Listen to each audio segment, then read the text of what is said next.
जल्दी जल्दी घर के सारे काम निपटा बेटे को स्कूल छोड़ते हुए ऑफिस जाने का सोच घर से निकल ही रही थी कि फिर पिताजी की आवाज आ गई, बहू जरा मेरा चश्मा तो साफ कर दो। और बहू झल्लाती हुई कपड़ा ला चश्मा साफ करने लगी।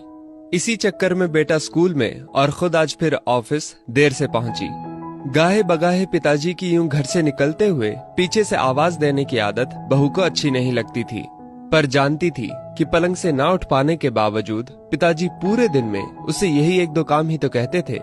काम छोटा सा था पर ऑफिस जाने की भी तो जल्दी होती थी सुबह सुबह। एक दिन पति से चर्चा की, पति की सलाह पर अब वो सुबह उठते ही पिताजी का चश्मा साफ करके रख देती, लेकिन फिर भी घर से निकलते समय पिताजी का बहू को बुलाना बंद नहीं हुआ। दिन बीते, एक समय वो आया कि समय से खींचातानी के चलते अब बहू ने पिताजी की पुकार को अनसुना करना शुरू कर दिया। एक दिन ऑफिस की छुट्टी थी तो बहू ने सोचा क्यों ना घर की साफ सफाई कर लूं। अचानक पलंग से नीचे गिरी पिताजी की डायरी हाथ लग गई। उसे पलंग पर उठाकर रखते हुए उत्सुकता हुई कि देखूं तो सही पिताजी सारा दिन क्या लिखते रहते हैं। यही सोचकर यूं ही खोल दिया एक पन्ना। उस पन्ने पर लिखा था, मेरी प्यारी बहू, आज की इस भागदौड़ भरी जिंदगी में घर से निकलते समय बच्चे अक्सर बड़ों का आशीर्वाद लेना भूल जाते हैं।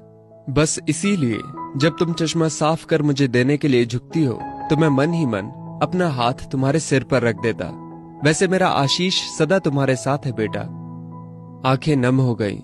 बस अगले दिन से ही बहू ससुर का रिश्ता मानो पिता पुत्री में बदल गया। अब 5 मिनट पहले तैयार होकर बेटे को स्कूल छोड़ने के लिए पिताजी की आवाज से पहले ही बहू चश्मे को साफ कर देती। पीने के पानी का जग उनके पलंग के सिरहाने रखती। जाते समय लाड़ प्यार से 2-4 वाक्यों में सारे दिन की हिदायतें देती। कभी उनके फल या दवाई ना खाने का उलाहना, और अंत में, अच्छा बाबूजी ऑफिस को देरी हो रही है, चलो बेटा बाबूजी को बाय बोलो, कहकर घर से निकलती। बूढ़ी हड्डियों में ना जाने कैसे ताकत सी आने लगी।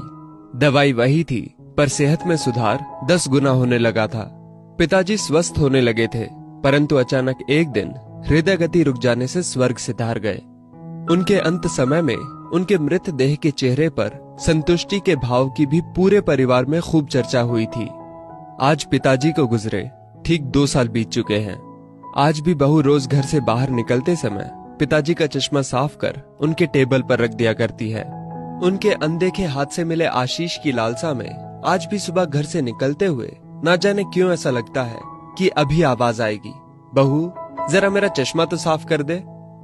माता पिता का दृश्य आशीष ही ईश्वर की कृपा दृष्टि है। जीवित माता पिता की सेवा मरणोपरांत किए गए पितृकर्म से कहीं अधिक उत्तम है। जीवन में हम बहुत कुछ महसूस नहीं कर पाते, और जब तक महसूस करते हैं तब तक वो हमसे बहुत दूर जा चुका होता है। आइए इन बूढ़े वृक्षों को जल रूपी स्नेह तथा सेवा रूपी खाद से संजोकर फिर से युवा, स्वस्थ तथा हरा भरा करने का प्रयास करें। दोस्तों, इस वीडियो को लेकर आपकी क्या राय है नीचे कमेंट करके जरूर बताइएगा।